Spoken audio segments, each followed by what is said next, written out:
అసలు పరమేశ్వరుడుకున్న అవలక్షణాలు ఏమిటి? చితాభస్మలేపో గరళమశనం దిక్పటధరగా. మొట్టమొదటి పనికిమాలిన లక్షణం ఏంటన్నారు?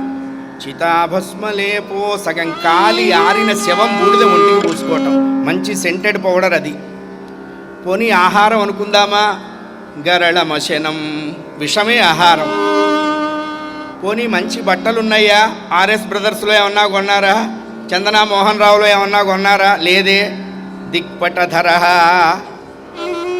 పచ్చి పులితోలు కట్టుకోవటం, ఏనుగు చర్మం కట్టుకోవటం. కపాలి,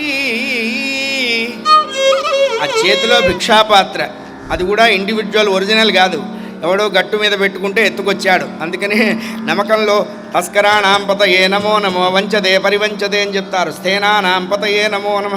దొంగల ముఠాకి నాయకుట్ట పరమేశ్వరుడు. ఏ దొంగలో తర్వాత చెప్పుకుందాం.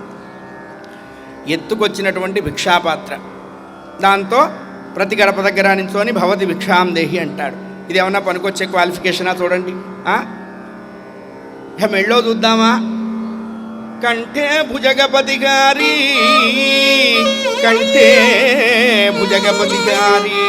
చాలామంది బాగా ఉన్నవాళ్ళు కీర్తిలాల్, కాంతిలాల్ డైమండ్స్ పెట్టుకుంటారు.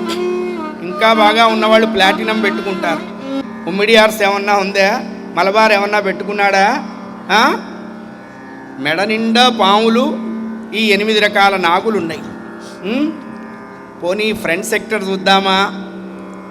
భూతేశ, ఆ సెక్టర్ చూడండి ఎంత మంచి సర్కిలో పరమేశ్వరుడికి. ఎవరు స్నేహితులు అంటే అందరూ కాలం తీరకుండా వెళ్ళిపోయిన వాళ్ళు. లారీల కిందకి వెళ్ళిపోయిన వాళ్ళు, ట్రాక్టర్ల కిందకి వెళ్ళిపోయిన వాళ్ళు, చెరువుల్లో దూకిన వాళ్ళు, బావుల్లో దూకిన వాళ్ళు, అకాల మరణం పొందిన వాళ్ళు అంతా స్నేహితులు. ఒక్కటి పనికొచ్చే లక్షణం లేదే ఇందులో. అయినప్పటికీ భజతి జగదీశైక పదవి, నీకు పోర్ట్ఫోలియో వచ్చిందయ్యా. ఏంటో తెలుసా? ఈ లోకాన్ని లయం చేసేటువంటి లయకారకత్వం. అది ఎట్లా వచ్చిందో తెలుసా? నీకున్న ఈ డిగ్రీల వల్ల రాలేదు, నీకు రిజర్వేషన్ కోటా వచ్చింది. భవానీ త్వత్పాణిగ్రగణ పరిపాటి ఫలమిదం భవానీ. నా పార్వతీ అమ్మ ఉన్నదే, ఆవిడ నీ చెయ్యి పట్టుకోవటం వల్ల, ఆ చెయ్యి పట్టుకున్న రిజర్వేషన్ కోటాలో నీకు ఈ పోర్ట్ఫోలియో వచ్చిందయ్యా. నిజం మాట్లాడితే నీకు అసలు ఇది వచ్చే అవకాశమే లేదు.